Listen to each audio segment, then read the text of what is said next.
নমস্কাৰ বন্ধু বান্ধৱীসকল মোৰ এই জব লভ আছাম চেনেলটোলৈ আপোনালোকক স্বাগতম জনাইছোঁ।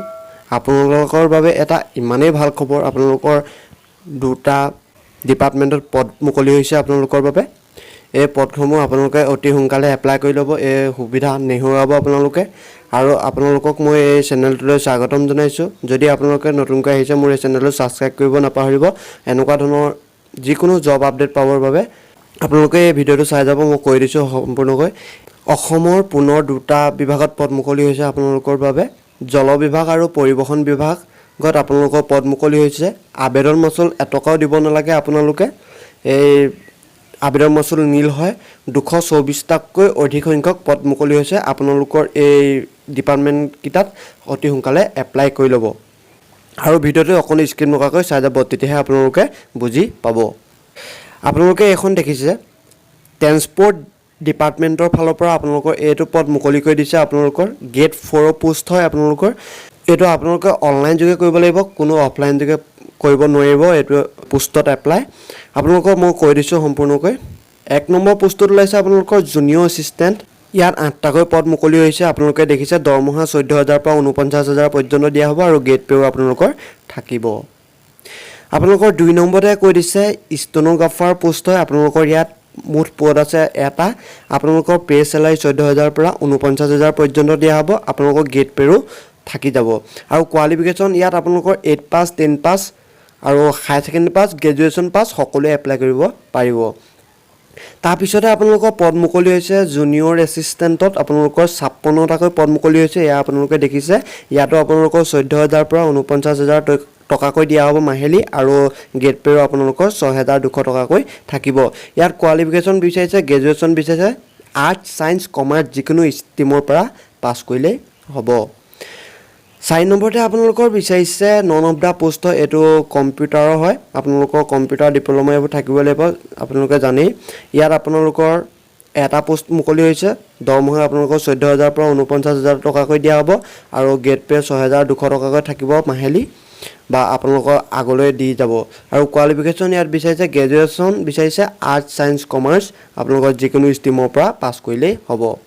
5 নম্বৰতে আপোনালোকৰ পদটো মুকলি হৈছে এছিষ্টেণ্ট ইনফৰ্চমেণ্ট ইনস্পেক্টৰৰ ফালৰ পৰা আপোনালোকৰ পদটো মুকলি হৈ গৈছে।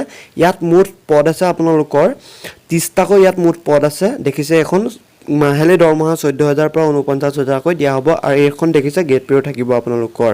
কোৱালিফিকেশ্যন বিচাৰিছে ইয়াত হায়াৰ ছেকেণ্ডেৰী পাছ অৰ্থাৎ 12 পাছ সকলোৱে এপ্লাই কৰিব পাৰিব।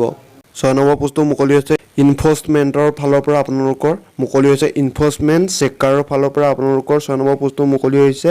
ইয়াত মুঠ পদ আছে 48টাকৈ অৰ্থাৎ 48টাকৈ পদ মুকলি হৈছে আৰু ইয়াত আপোনালোকৰ মাহিলী দৰমহা দিয়া হ'ব 14,000 পৰা 49,000কৈ আৰু মাহিলী গ্ৰেড পে থাকিব আপোনালোকৰ 5,600 টকাকৈ।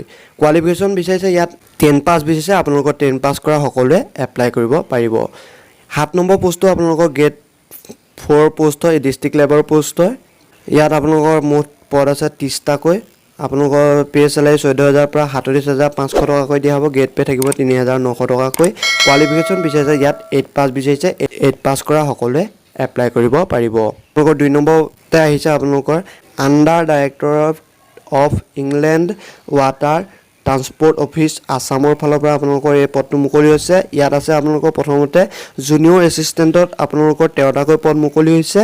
ইয়াত আপোনালোকৰ 14,000 পৰা 49,000 টকাকৈ মাহিলী দৰমহা প্ৰদান কৰা হ'ব আৰু গ্ৰেড পে থাকিব আপোনালোকৰ 6,200 টকাকৈ গ্ৰেড পে। কোৱালিফিকেশ্যন বিচাৰিছে ইয়াত আৰ্টছ, ছায়েন্স, কমাৰ্চ, গ্ৰেজুৱেশ্যন লাগিব। আপোনালোকৰ কোনো ষ্ট্ৰীমৰ পৰা পাছ কৰিলেই হৈ যাব। 2 নম্বৰতে আপোনালোকক কৈছে ইয়াৰ এছিষ্টেণ্ট কমাৰ্চিয়েল অফিচাৰৰ ফালৰ পৰা আপোনালোকৰ এটা পদ মুকলি হৈছে। পে চেলাৰী 14,000 পৰা 49,000 টকাকৈ দিয়া হ'ব আৰু গ্ৰেড পে থাকিব 7,600 টকাকৈ আৰু কোৱালিফিকেশ্যন বিচাৰিছে আৰ্টছ, ছায়েন্স, কমাৰ্চ, গ্ৰেজুৱেশ্যন যিকোনো ষ্ট্ৰীমৰ পৰা পাছ কৰিলেই হৈ যাব। 3 নম্বৰতে আপোনালোকক কৈছে জুনিয়ৰ এছিষ্টেণ্ট ডিষ্ট্ৰিক্ট লেভেলৰ পোষ্ট। ইয়াত মুঠ পদ আছে 24টাকৈ আৰু পে চেলাৰী 14,000 পৰা 49,000 টকাকৈ দিয়া হ'ব আৰু গ্ৰেড পে থাকিব 6,200 টকাকৈ। দেখিছে qualification arts, science, commerce, graduation pass লাগিব এই পোষ্টকেইটাত। আৰু আপোনালোকৰ 4 নম্বৰতে পোষ্টটো মুকলি কৰিছে মেকানিক্স। ইয়াত 4টা পোষ্ট মুকলি হৈছে। আপোনালোকৰ দেখিছে 4টা ভেকেঞ্চি আছে ইয়াত। 14,000 পৰা 49,000 টকাকৈ টকা দিয়া হ'ব আপোনালোকৰ মাহিলী আৰু 5,600 টকাকৈ গেট পে থাকিব আপোনালোকৰ কোৱালিফিকেশ্যন বিচাৰিছে ইয়াত 10 পাছ বিচাৰিছে 10 পাছ কৰা সকলোৱে এপ্লাই কৰিব পাৰিব 5 নম্বৰতে আপোনালোকৰ বিচাৰিছে ফিটাৰ হেল্পাৰ হয় আপোনালোকৰ ইয়াত 8টাকৈ পদ মুকলি হৈছে দেখিছে ইয়াত 8টাকৈ পদ মুকলি হৈছে পে চেলাৰী 14,000 পৰা 49,000 টকাকৈ দিয়া হ'ব আৰু গেট পে থাকিব 5,600 টকাকৈ ইয়াত 10 পাছ বিচাৰিছে কোৱালিফিকেশ্যন 10 পাছ কৰা সকলোৱে এপ্লাই কৰিব পাৰিব আৰু ITR গভৰ্ণমেণ্ট ৰিক্ৰুটমেণ্ট ইনষ্টিটিউটৰ ফালৰ পৰা আপোনালোকৰ এখন সাৰ্টিফিকেট লাগিব পিছত আহিছে আপোনালোকৰ ইলেক্ট্ৰিকেল ওয়্যাৰমেণ্টৰ ফালৰ পৰা আপোনালোকৰ এটা আহিছে ইয়াত টোটেল পদ আছে আপোনালোকৰ এটা মাহিলী দৰমহা 14,000 পৰা 49,000 টকাকৈ দিয়া হ'ব আৰু 5,600 টকা গেট পে থাকিব আপোনালোকৰ ইয়াত কোৱালিফিকেশ্যন বিচাৰিছে HSLC পাছ অৰ্থাৎ মেট্ৰিক পাছ ITR সাৰ্টিফিকেট আপোনালোকৰ দৰকাৰ হ'ব এজ লিমিট আপোনালোকৰ বিচাৰিছে 18 বছৰৰ পৰা 28 বছৰ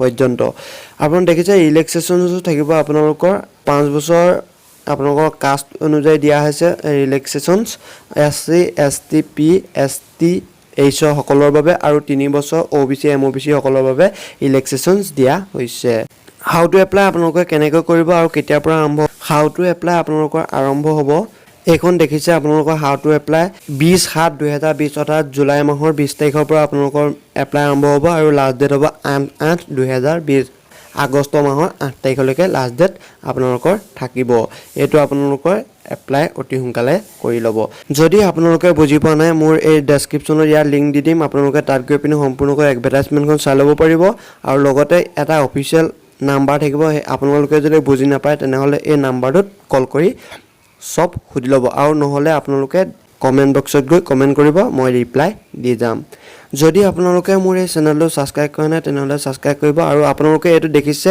নীল হয় আপোনালোকৰ কোনো এটকাও দিব নালাগে OBC MOBC কথা নাই কাষ্ট অনুযায়ী কথা নাই আপোনালোকে কোনো এটকাও দিব নালাগে আৰু এই ভিডিঅ'টো শ্বেয়াৰ কৰি দিব যিমান পাৰে বন্ধু বান্ধৱীসকললৈ ধন্যবাদ জয় অসম